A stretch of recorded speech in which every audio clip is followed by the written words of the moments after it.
Both the Biden and Trump campaigns are setting their sights on the crucial battleground state of Pennsylvania ahead of November 3rd. A poll by Pew Research Center found that 2/3 of President Trump's supporters say they strongly back their candidate, compared to just 46% of Joe Biden's supporters. CBS This Morning co-host Tony Dokoupil went to the president's rally in Erie, Pennsylvania last night to learn what's behind those deep feelings of support. If Donald Trump does in fact get 4 more years, it'll be on the strength of voters like these. Trump's a real patriot, and so am I, so if you don't like patriotism, you won't like me. He's a man that wants to do it all for America, the best he can. A silent majority, as the president calls them. He's done a lot for the military, for international affairs, all the things that they say he's not good at, he seems to be pretty darn good at. Although outside his rally in Erie, Pennsylvania, they're not so silent. And neither are their outfits. Among the vendors selling Trump gear, one particular phrase not affiliated with the campaign has caught our attention. It's emblazoned across mugs and phone covers, face masks, and of course T-shirts. If you don't like Trump, you don't like me, and I'm okay with that. Do you agree? Hell yeah, hell yeah. You're not going to like me if you don't like Trump, because everything that he is, I am. I like Trump, and I know people hate me for it. Really? Yes, absolute hatred. If you don't like Trump, then you probably don't like me. I'm totally okay with that. I'm a deplorable. But to really understand the president's appeal, at least to his staunchest supporters, you have to remember the promise of his victory speech. The forgotten men and women of our country will be forgotten no longer. If maybe you didn't know who the president was talking about, well, his supporters sure did. Oh, well, he's talking about all of us. Everybody that's not an elite. If you look around, it's all regular people. We were never represented with the Republicans or the Democrats. Well, I think he was talking about a lot of the needs of, the average person, what they would call the flyover country.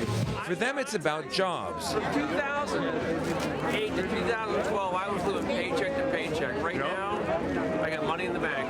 But also respect. We're completely irrelevant to the Democratic Party except for voting time. Otherwise, they could care less about any of us. And above all, recognition.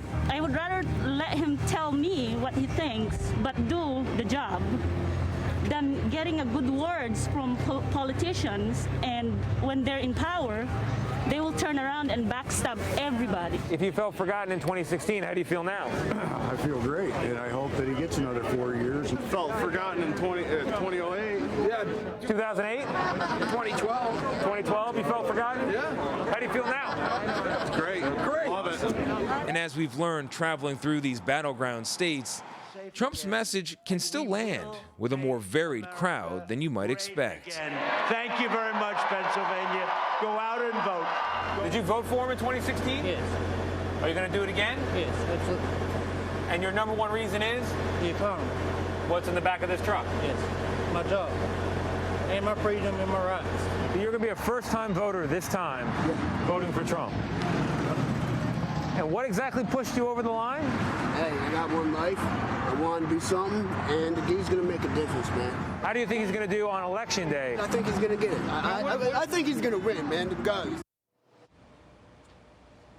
All right, so let's bring in Tony. Tony, you're in Erie, Pennsylvania, are you? Yes, you are. I wasn't sure if you'd be on your RV. That was really, really fascinating. And, I've traveled a bit around Pennsylvania, and, you get out of Philadelphia, you get out of Pittsburgh, and it really does look, at least according to a lot of the flags and stuff, like Trump country. And those flags, those Trump flags, have been up all 4 years. It's not just because of the election. What I thought was so fascinating, though, about your piece there is, they are not talking about the issues. They're not talking about COVID. They're not talking about the Affordable Care Act.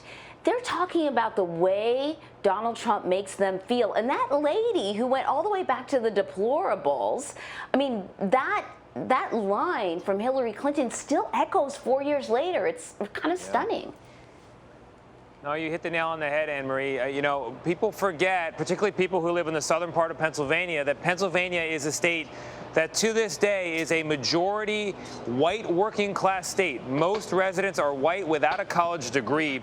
Donald Trump got that vote. 2 out of 3. 2 out of 3 members of that demographic voted for him.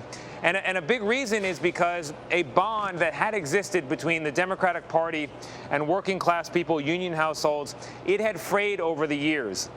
There was a feeling that the Democratic Party had turned their backs on working people, focused instead on elite people, pushed everyone toward a college degree, focused on clearing obstacles to a college degree, which is good and important work. But it leaves these other people behind and says, you've got to get with it. You've got to retrain. You've got to change. You're not good enough as you are. And if you don't, if your wages aren't going up, if you're not finding work, it's your fault. So it works on one half of the population and isn't working on the other. And those people have felt it. And the other thing I'll say, and I heard from people after that piece aired on the broadcast this morning, is they said, well, why didn't you push the Trump supporters? Why didn't you confront them with this fact check or that fact check, or make them talk about the coronavirus, or make them talk about the report that the president called military fallen service people suckers or losers? It's because for the president's staunchest supporters, it's not about facts and figures. They don't believe them if they hear them. They're not going to engage with them. It's about a feeling, and that feeling that they have of being seen and recognized by the president is fundamentally true to them, and that's all that matters. And if President Trump wins again in 2020, another shock as there was in 2016, we will be looking back at voters like the ones you just heard from and asking ourselves again, nationally and pollsters as well, how come that wasn't seen? How come they weren't connected with politically? Why did they feel left out? And here they roar again. Yeah, Tony, I mean, I think what your piece does is highlights what a lot of people have realized over the last couple of years, that in fact the strong support that the president enjoys with his base has very little to do with the facts. It has very little often to do with those issues. Not that they are fact-free, it's just that they personally really, really like Donald Trump, and they like how he makes them feel. They like how they feel empowered because of him and the way that he speaks to them. You had in your earlier piece, you spoke to somebody who was actually a union worker, and he gave you the reasons why he wasn't supporting Donald Trump and why he was supporting Joe Biden. Now, this is a guy who in your piece gave you some information. He talked about his paycheck, he talked about his life, he talked about where he was 4 years ago and even 8 years ago. And there was something that he said that was important, which is that he doesn't actually, you know, in his mind, Republicans and Democrats are sort of two sides of the same coin. He doesn't see a huge benefit in either, but for him, Biden represents a path forward. And I just thought that that was interesting. You had somebody who was a blue-collar, middle-class guy giving you some interesting reasons as to why he was supporting Biden, and then you had another guy in that piece basically saying he likes Trump because everybody who doesn't like Trump is a pansy. Yeah, so here's the thing. If Donald Trump loses Pennsylvania, which if he loses Pennsylvania, he could lose the White House, it will come down to voters like the one you just mentioned, Luke, a union welder, young man's got a 5-month-old at home, is very emotional about what the union has done for him. The wage it has given him, the benefits it has given him, his ability to provide for his family. And he doesn't actually care, Democrat or Republican. What he cares about is support for the union and the power that unions have had and the work they've done for people in this country. He doesn't support the president, President Trump, and this is the key part. Because the president is behind right to work, which weakens unions, or has been shown to weaken unions in other states. So 700,000 union members in Pennsylvania, if they hear President Trump talking about right to work and they value their union as much as Luke does, they may break in a big way away from the Republican Party, and that can be more than decisive. I mean, that can be a landslide in Pennsylvania. I thought it was interesting, you know, towards the tail end of the piece that we just played, there was a little bit of talk of the economy, and you had that guy saying, you know, he used to live paycheck to paycheck. He isn't anymore. But we know now, I mean, it's something that we talk about every single day, is how the economy and the pandemic are kind of like hand in hand, this dance that we can't get the economy up and running again unless we get a hold of the pandemic. And I didn't hear much talk about that at all.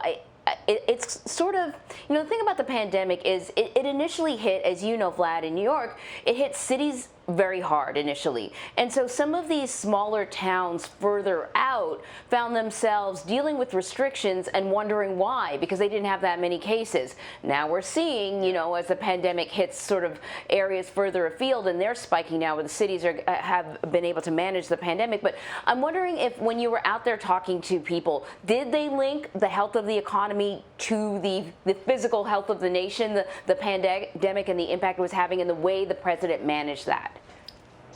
Well, when it comes to Trump supporters, particularly the kind of Trump supporter who goes to a rally, they really come into two categories. And one category is they don't believe that the virus exists at all. They don't know anyone who's had it. They've never personally met anyone who's lost somebody. They don't believe any footage of sick people. They don't believe the testimony. They don't believe any of it. It doesn't exist. That's category one.